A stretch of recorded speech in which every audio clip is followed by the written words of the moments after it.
प्यारे भक्तों, नवग्रहों में सभी ग्रहों का अपना अलग स्थान है।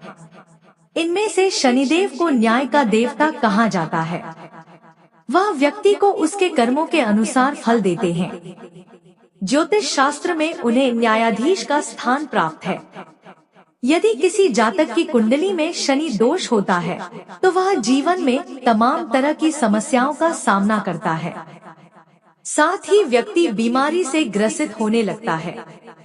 वहीं अगर जातक पर शनि देव की कृपा बनी हो तो उसकी तरक्की के योग बनने लगते हैं। मान्यता है कि विधिनुसार शनि देव की पूजा करने से मनोवांछित फलों की प्राप्ति होती है। इसके अलावा सभी रुके हुए कार्यों को गति मिलती है, इसलिए उनकी पूजा का खास ध्यान रखा जाता है। पूजा को विधिनुसार संपन्न करने के लिए कुछ मंत्रों का जाप शुभ होता है। तो आइए शुरू करते हैं। वह कौन सा जादुई मंत्र है? धर्म में मंत्रों के जाप को महत्वपूर्ण माना गया है। पूजा पाठ के दौरान मंत्रों का जाप करने से भगवान शीघ्र प्रसन्न होते हैं और पूजा सफल मानी जाती है। नियमित रूप से मंत्रों का जाप करने से घर पर सकारात्मक ऊर्जा का संचार भी बढ़ता है। कई परेशानियों को दूर करने के लिए मंत्रों के जाप को महत्वपूर्ण बताया गया है। यही कारण है कि सुख समृद्धि, सकारात्मकता, धन लाभ और सफलता के लिए मंत्रों का जाप लाभकारी सिद्ध होता है। अगर बार बार आपके काम में बाधा उत्पन्न हो रही है, बनते बनते काम बिगड़ जाते हैं, इंटरव्यू या परीक्षा में असफल हो जाते हैं, तो आप घर से निकलने से पहले इन मंत्रों का जाप जरूर करें। इससे आपको सफलता जरूर मिलेगी। जानते हैं ऐसे खास मंत्रों के बारे में जिनके जाप से आपके हर कार्य होंगे सफल और संपन्न। यह मंत्र इतना अद्भुत, इतना चमत्कारी है, जिस किसी ने आज तक किया है उसे लाभ अवश्य मिला है। जिसके जाप से सोया हुआ भाग्य भी जाग जाता है। साथ ही इसके नियमित जाप से जीवन में सकारात्मकता और सुख शांति आती है और सारे दुख दूर हो जाते हैं। आप अपनी इच्छानुसार नियमित रूप से इस मंत्र का 11, 21 या 51 बार जाप कर सकते हैं।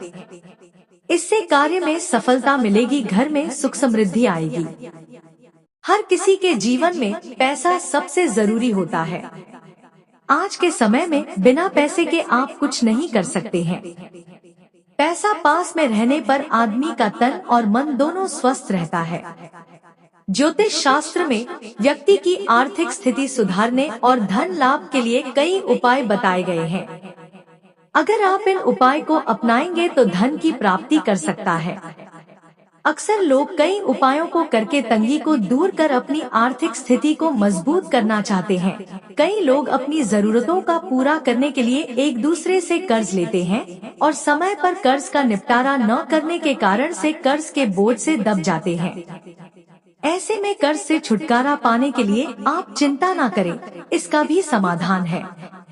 लेकिन प्रिय भक्तों, उससे पहले आप सभी से मेरा एक छोटा सा अनुरोध है। वीडियो पसंद आई है तो दोस्तों के साथ भी शेयर करें और सच्चे दिल से एक लाइक और हमारे भक्ति सागर यूट्यूब चैनल को सब्सक्राइब, कमेंट में राधे राधे लिखना ना भूलें। सम शनिचराय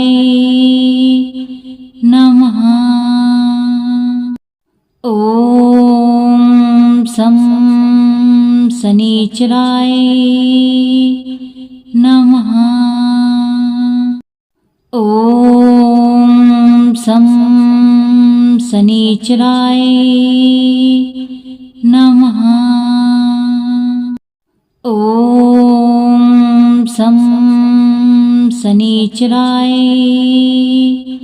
नमः। ओम सम शनिचराय नमः।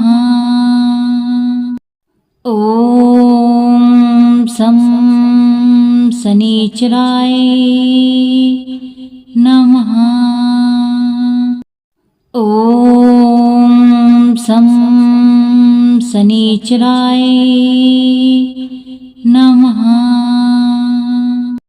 ओम सम शनिचराय नमः। ओम सम